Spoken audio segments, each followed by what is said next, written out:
참 예수님, 여러분들 오래간만이죠?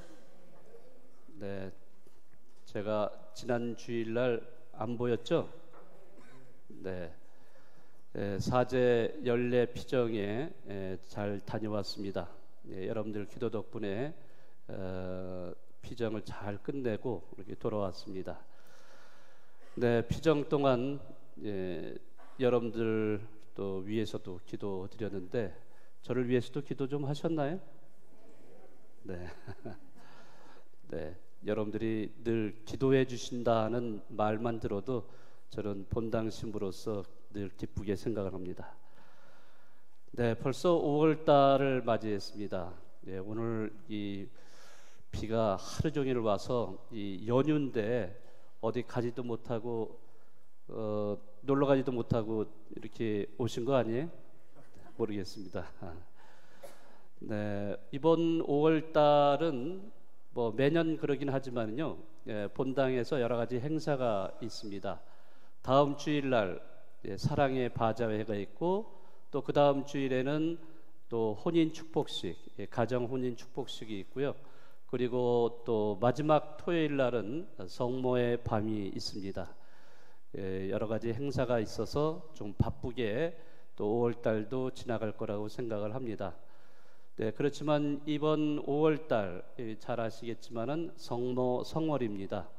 성모님께서 우리를 위해서 그 모범으로 보여주신 그 신앙의 모범을 우리도 본받아서 성모님을 생각하고 또 묵주기도를 바치면서 더 신심을 더 키우는 또 한 달이 되었으면 좋겠습니다.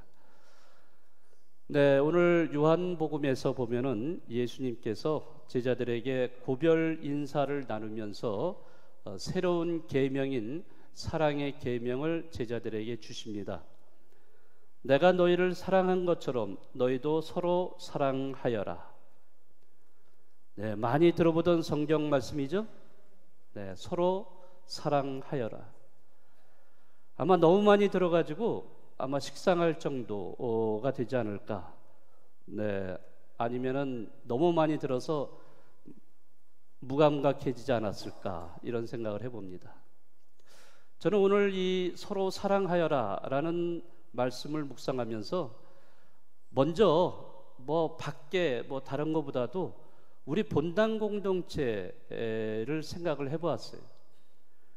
과연 우리 본당 공동체 안에서는 정말로 우리 형제 자매들끼리 서로 사랑하고 있는가?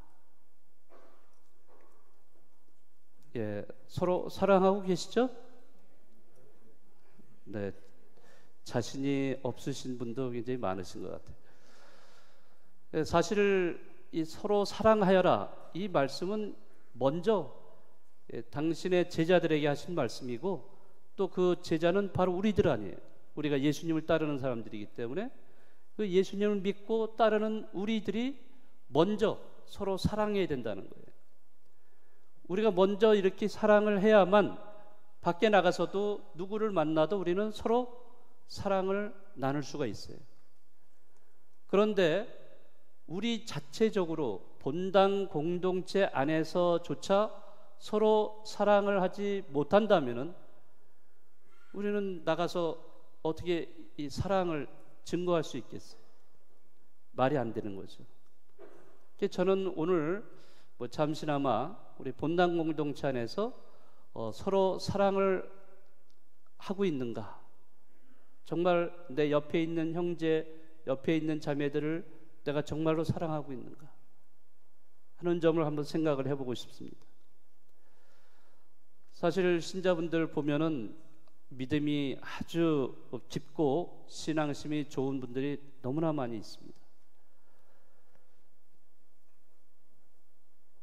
정말로 그 보이게 또 보이지 않게 그러한 신앙심을 가지고 열심히 또 살아가시는 분들이 많이 있어요. 그런데 또 그 중에는 그러지 않은 분들도 또 있어요. 겉으로는 신심이 깊다고 하는 것 같지만은 그러나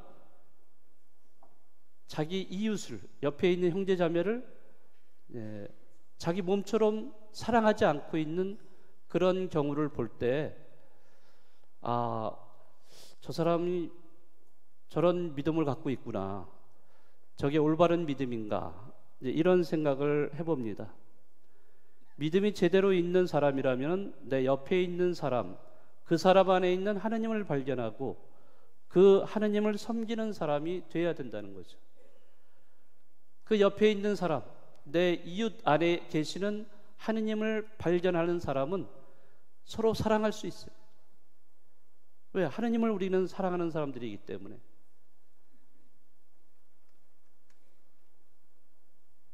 근데 우리는 그 옆에 있는 사람을 진정으로 사랑하지 않는 경우가 너무나 많이 있습니다.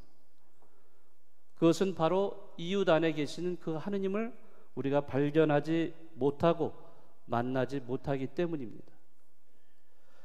신자들 중에 이렇게 보면은 정말로 열심히 미사 참여하고 또 묵주기도를 열심히 바치고 본당 활동에 적극적으로 이렇게 활발하게 봉사 활동을 하시는 분들이 꽤 많이 계십니다.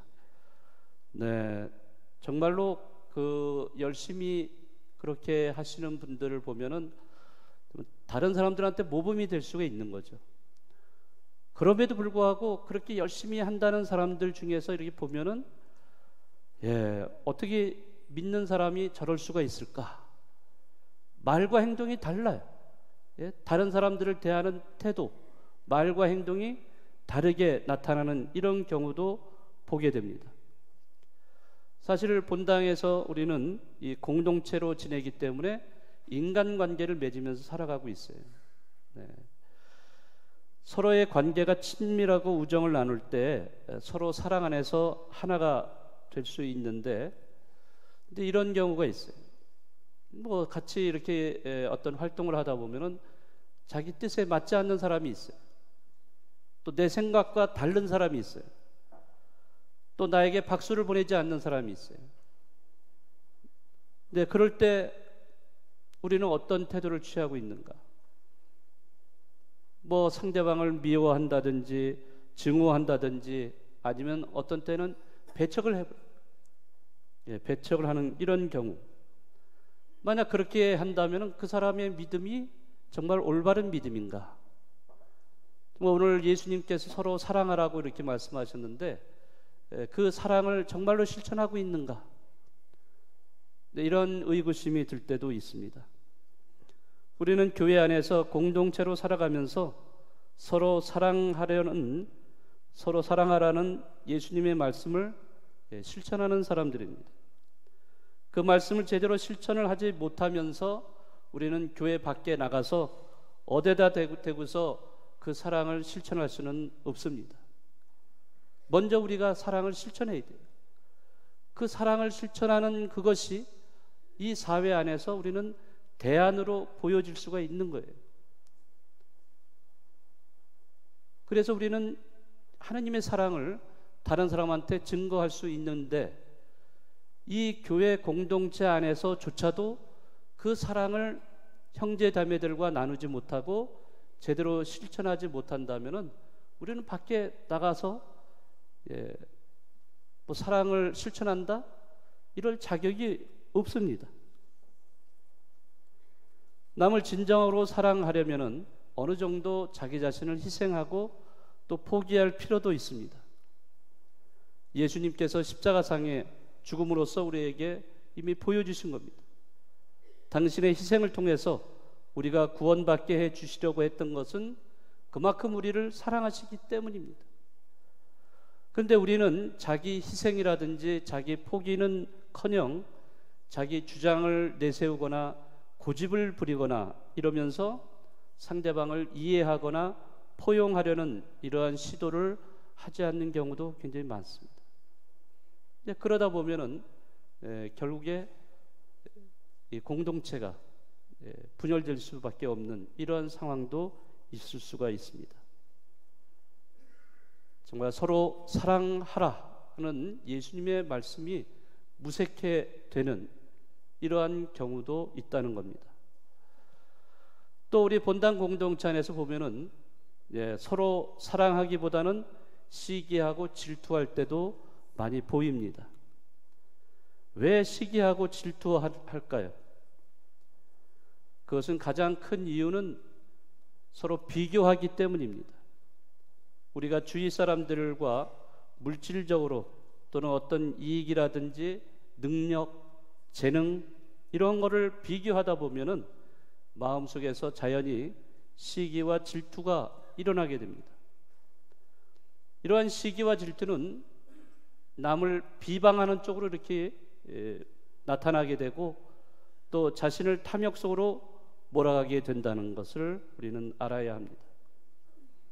더 나아가서 우리 창세기에서 카인이 보여주었던 것처럼 시기와 질투는 상대방을 살인할 수 있는 이런 무서운 무기가 된다는 것도 우리는 알아야 합니다. 물론 단체 생활을 하다 보면은 서로 비교하는 경우가 많이 있습니다. 그러나 서로 비교하다 보면은 나보다 모든 게 나은 사람이 있을 때에는 가차없이 깎아내리거나 비난하거나 또 아니면 축복을 빌기보다는 저주를 내리는 경우도 있습니다. 그러기에 본당 공동체 안에서 시기와 질투는 비복음적인 그러한 모습을 나타내고 있고요. 이것은 어떻게 보면 공동체를 분열시키는 암적인 그러한 모습이라고 할 수 있습니다. 오늘 예수님께서 분명히 우리에게 서로 사랑하여라, 분명히 새로운 계명을 우리에게 주셨어요. 우리는 이 사랑의 계명을 실천하는 사람들이에요. 그거는 어디에서부터? 먼저 내가 우리 본당 공동체 안에서부터 이거를 실천해야 돼요. 내 이웃을 또 내 옆에 있는 사람을 진정으로 사랑하지 않는다면 우리는 결코 하느님을 사랑한다고 말할 수 없어요. 만약에 옆에 있는 내 이웃을 사랑하지 않으면서 하느님을 사랑한다고 말한다면 그건 새빨간 거짓말쟁이에요. 위선자입니다. 우리는 위선자가 아니고 또 거짓말쟁이가 되지 않으려면 먼저 우리는 이 교회 공동체 안에서 서로 형제 자매들끼리 서로 사랑해야 돼요. 사랑은 여러 가지로 나타날 수 있어요. 상대방을 이해해주고 상대방을 배려해주고 또 어느 때는 상대방을 존중해주고 또 상대방을 위해서 내가 어느 때는 희생을 할 필요도 있습니다. 물론 완벽한 사랑을 실천하기는 어렵겠죠. 목숨을 내놓는 큰 사랑을 실천하는 것도 쉽지는 않겠지만은 그러나 이웃 안에 계시는 하느님을 발견하고 그분을 만난다면은 우리는 이웃을 자기 몸처럼 사랑할 수 있는 사람들이 될 수 있을 겁니다. 서로 사랑하여라. 정말 무수히 많이 들어온 이 성경 구절, 이것이 그저 구호로만 남는 말이 되지 않도록 우리가 일상생활 안에서 실천할 수 있는 그런 여러분들이 되셨으면 좋겠습니다. 잠시 묵상하시겠습니다.